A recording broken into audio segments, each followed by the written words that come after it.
So in my head, I was like, okay, I'm going to accept Christ in front of everybody right now. Then I'm going to go home and snort drugs until I don't want to do them anymore. And that was my way of thinking. So I received Christ at the church. I went home, neglected my daughter, and put her in front of the TV. I remember I grabbed a $100 bill. I always used a $100 bill for some reason, pride or something. I chopped up my crystal meth, got it all smooth and powdery, and I snorted a big old line. And I held the bill and I looked up and I said, Jesus, if you're real like that pastor said, then you got to take these drugs from me. Come into my life, come into my heart. And I just got quiet. I said, search me right now, search my heart. And I stayed silent. And I said, you know I want to quit. You know I want to be a good dad for this kid. She lost her mother to drugs, and she's going to lose me if I don't quit. Amen.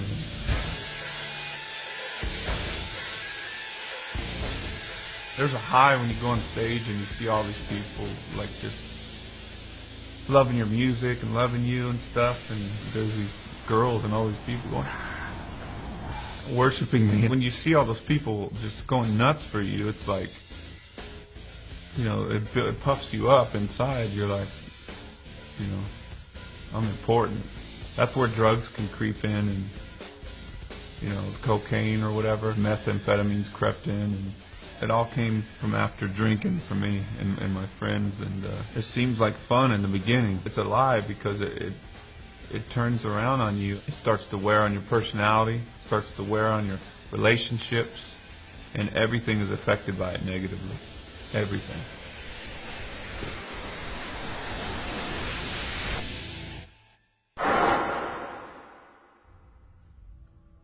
There was a few times where life seemed good. My daughter Janaea, she came into the world, and I was like, it was just such a euphoric feeling.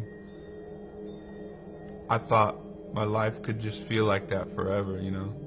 It was like it was spiritual. Just, I didn't know what was happening. I just felt so much love just fill my emotions, and I thought I was gonna be happy, but I just couldn't stay sober. I didn't know how. I hit rock bottom.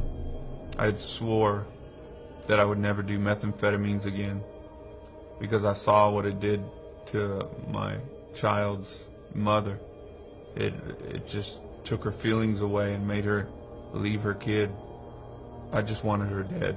I wanted to kill her. I thought she was a scum of the earth, and you know, how could she do drugs like that and let the drugs win her like that? So I never was going to do meth again.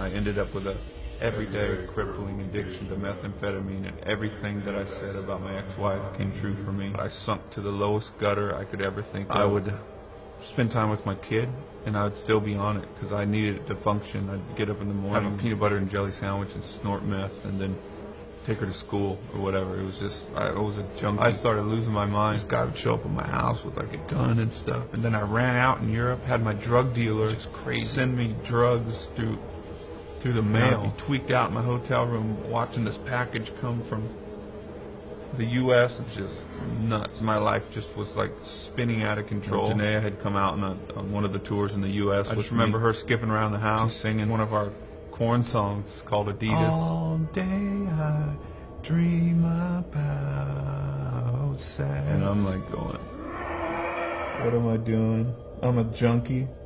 My daughter's singing All Day I Dream About Sex. And I'm gonna die.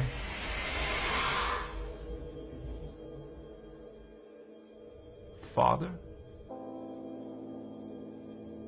My real estate broker, Eric, he said, Brian, I don't mean to be weird with you, and I hope you don't take this the wrong way, but I felt the scripture like jump out at me. I've never done this before, you know, so I don't really know how to do this, but I felt like this would mean something to you. It's Matthew 11:28. Come to me, all who are weary and burdened, and I will give you rest. I remember all tweaked out. I looked up in the dictionary, wary. I looked up burdened, and I pulled the scripture apart, and I was like, oh, I'm weary and burdened, and I need rest for my soul. And I didn't know if it was real, but you know, they invited me to church a couple weeks later, and I had received Christ at the church. I went home, neglected my daughter, got it all smooth and powdery. Jesus, you got to take these drugs from me. Search me right now. Search my heart.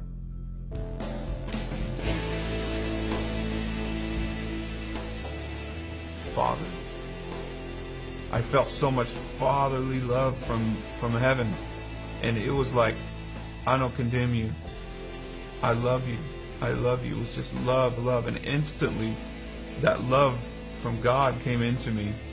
It was so powerful that the next day I threw away all my drugs, and I quit corn. I was like, I'm quitting corn, and I'm gonna raise my kid, because my kid, like, I got the love from God coming to me, and then it came out of me to my kid. It changed me. My heart was changed like that, and I was like, Janaea, Daddy's gonna be home with you all the time. I'm quitting my career. And her face lit up, and she's like, for me? You know, she felt so special, and God used her to save me, to save her life later on. My dream came true way more than I dreamt about. I made more money. I played bigger shows. I mean, houses, cars. I tried drugs, I tried sex, I tried everything to try to get pleasure out of this life.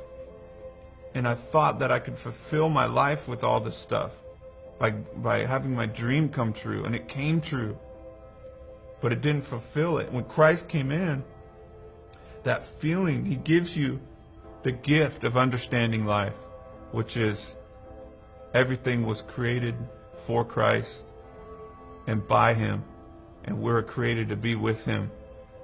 And it's the most incredible feeling, because you're where you belong. And contentment is given to you in life, because you don't have to look anywhere else. And you're exactly where you need to be. And the question about life is answered. I'm Brian Head Welch, and I am second.